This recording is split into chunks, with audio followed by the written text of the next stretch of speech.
Gracias a la Federación Rural por la invitación.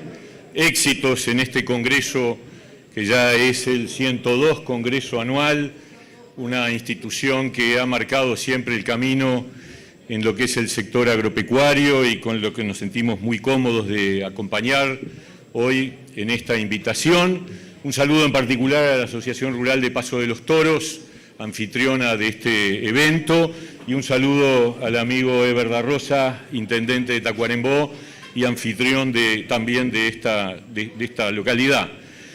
Vamos a hablar, sí, de las preguntas que nos han planteado. Para eso nos llamaron y obviamente parte del respeto es responder concretamente lo que ustedes nos están proponiendo o nos están planteando, que son seguramente sus preocupaciones principales. ¿Desajuste cambiario? Sí, hay un grave problema de desajuste cambiario. Tenemos un problema grave de atraso cambiario y no reconocerlo o eludir la respuesta es no querer mirar la realidad. Los salarios en dólares son muy caros, los costos en pesos están totalmente sobrevaluados, los precios son en dólares y obviamente esa ecuación no cierra.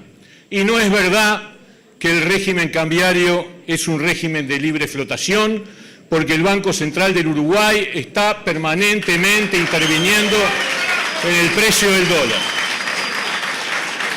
Tenemos un enorme problema fiscal. Cuando asumió el presidente Mujica en 2010, presentó un proyecto de presupuesto que se comprometía a que el déficit fiscal en 2014 estuviera en el 0.8% del PBI. Y a pesar de que el país creció más de lo proyectado, ese periodo de gobierno terminó con un déficit fiscal del 3.5% del PBI, es decir, multiplicó por 4,5 veces el déficit que había comprometido. Si habrán gastado, si habrán despilfarrado en todos esos años, no se ha querido combatir el gasto público.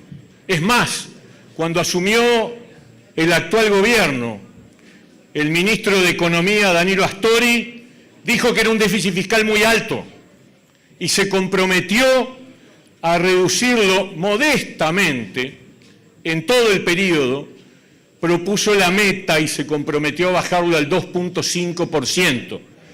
Y hoy estamos en el 4,5% de déficit fiscal como porcentaje del PBI, a pesar de que además se había comprometido a no aumentar impuestos y aumentó impuestos cada año. Nuevamente el gasto público se siguió disparando y la verdad es que no han querido reducir el gasto público. Y ahí está la clave. Tenemos que trabajar fuertemente en una reducción del gasto público si queremos recuperar la competitividad del aparato productivo. Nosotros creemos que es fundamental que el Estado se transforme en un Estado inteligente y eficiente.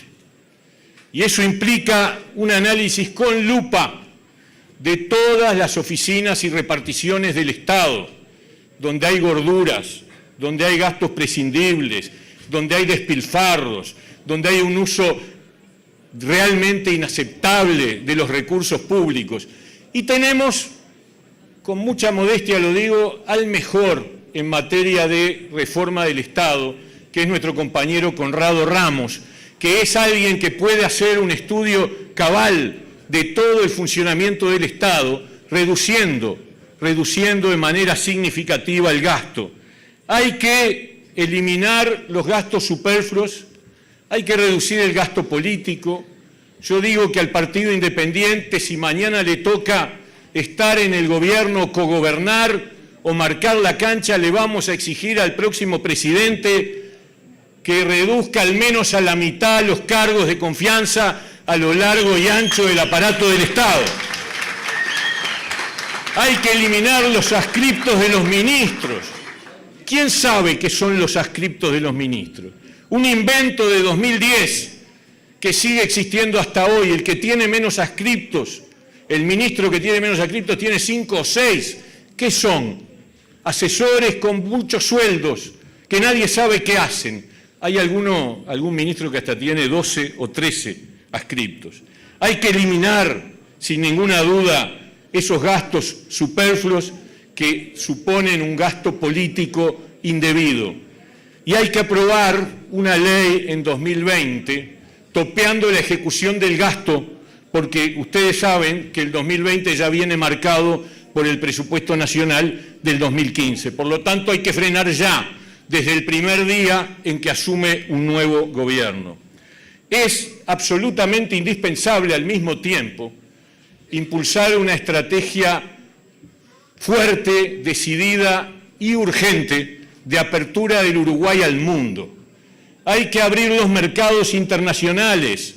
Se ha dicho eso y no se ha cumplido casi nada. No ha habido prácticamente ningún avance en la apertura del Uruguay al mundo. Y sin embargo, esa es otra de las claves de la recuperación de la competitividad, que los productos que nosotros vendemos en el mundo ingresen a los terceros mercados con aranceles bajos o con aranceles cero, y no como hoy ocurre, que por ejemplo abrimos el mercado del Japón para nuestras carnes, pero pagamos aranceles mucho más altos que los que pagan las carnes de Nueva Zelanda o de Australia. Hay que ir a un esquema en donde la apertura al mundo sea realmente un valor, porque ayuda en definitiva a desgravar los precios de nuestros productos con cargo a los países de destino.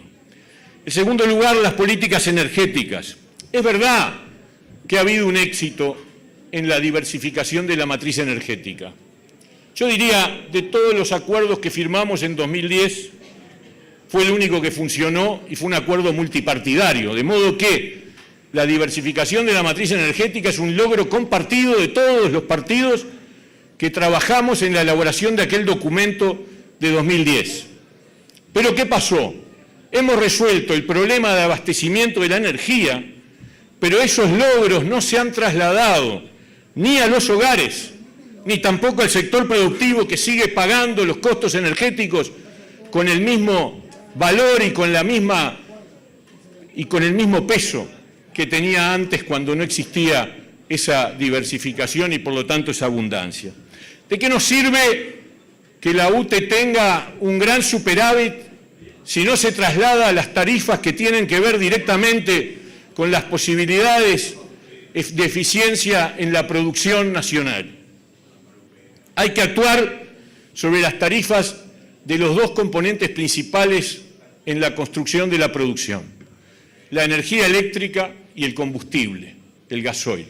Y en los dos casos nosotros nos comprometemos como partido a trabajar desde donde nos toque para lograr una efectiva reducción de la tarifa eléctrica a partir del superávit que tiene UTE, que no se lo coma rentas generales, y eso solo ocurrirá si se reduce sustancialmente el gasto público y el déficit fiscal actual. Y al mismo tiempo creemos que es fundamental llegar a un precio de paridad de importación en el gasoil, y si para eso es necesario, porque acá se habló de eso pero no se dice cómo, para eso es necesario importar gasoil, hay que importarlo, porque el objetivo es la producción nacional. Tercer lugar, con respecto al tema impositivo, el principal impuesto es el atraso cambiario. Hablamos nosotros, tenemos un equipo de asesores de primer nivel. Con nosotros trabaja Joaquín Seco, el catalán Irigoyen, el Carlos Mas, Alfredo Mandel, que está acá con nosotros. Por lo tanto, hablamos con propiedad cuando analizamos la situación del sector agropecuario. Hoy en día, el principal problema de competitividad tiene que ver con atacar la reducción del gasto público, la reducción del atraso cambiario y lograr una profunda apertura del Uruguay al mundo. Hoy, con las circunstancias actuales, es muy difícil prometer reducciones tributarias inmediatas. Esa es la verdad. El que diga otra cosa no está diciendo la verdad. Pero también es imposible y no deseable seguir aumentando impuestos. Y por ahí hay propuestas en esta campaña electoral que hablan de que hay que seguir aumentando impuestos. Conviene decirlo porque nosotros decimos radicalmente no se puede seguir aumentando impuestos. Sin embargo, una necesaria apertura al mundo significaría desgravaciones indirectas al eliminar los aranceles de ingreso de nuestra producción a los mercados de destino. Pero sí digo que una vez alcanzado el equilibrio o la recuperación de la estabilidad de las cuentas a nivel macroeconómico, hay que ir a la simplificación tributaria, eliminando la multiplicidad y la complejidad de la estructura impositiva. Y hay que atenuar el peso tributario sobre el aparato productivo agropecuario. Estamos en contra de los impuestos ciegos. Estoy respondiendo pregunta por pregunta a lo que ha planteado la Federación Rural. Estamos en contra de los impuestos al capital. Estamos convencidos de que la carga impositiva debe estar vinculada con la rentabilidad, es decir, con las ganancias de la producción. Y esto, ¿saben qué? Cuando el Frente Amplio aprobó la reforma tributaria en el primer gobierno, decía exactamente lo mismo, nada más que no lo cumplió. Simple y sencillo como eso.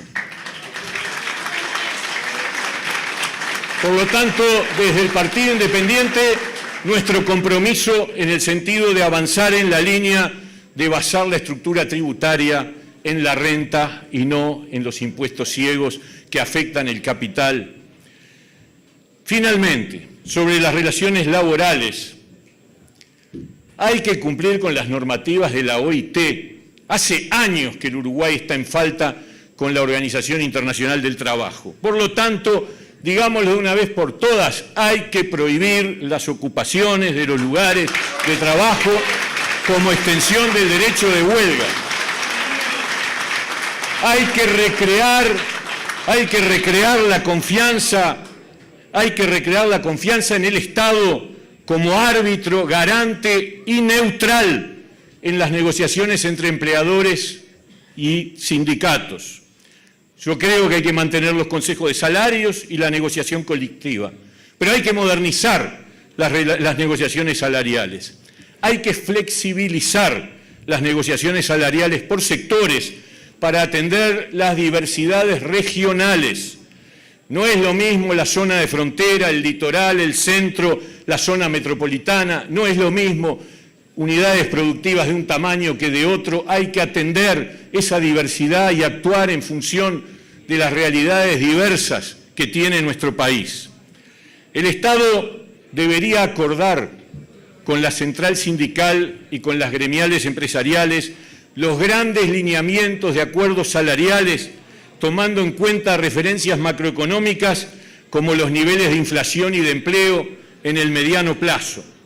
Hay que recordar, además, que en contextos de restricción, como los que actualmente vivimos, salario y empleo pueden tener tensiones relevantes que es necesario atender y hay que evitar que la cuerda se rompa por el lugar más fino, es decir, por el problema del empleo. Relaciones laborales maduras son garantía imprescindible para la inversión productiva, para la inversión nacional.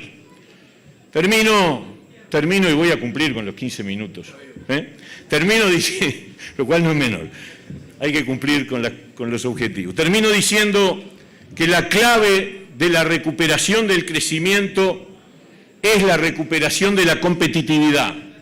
Y esa es la única llave para un aumento genuino del empleo.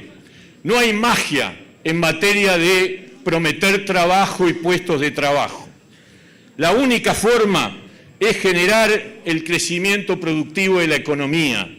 Y tenemos nosotros muy claro, desde hace muchos años, que el sector agropecuario es la columna vertebral de la economía nacional. No tenemos ninguna duda al respecto. Lo último que quiero decirles es que estamos convencidos de que este país se puede cambiar, que se pueden recrear las condiciones de nuestro desarrollo productivo, que se puede reconstruir la esperanza de que es posible un Uruguay próspero y solidario.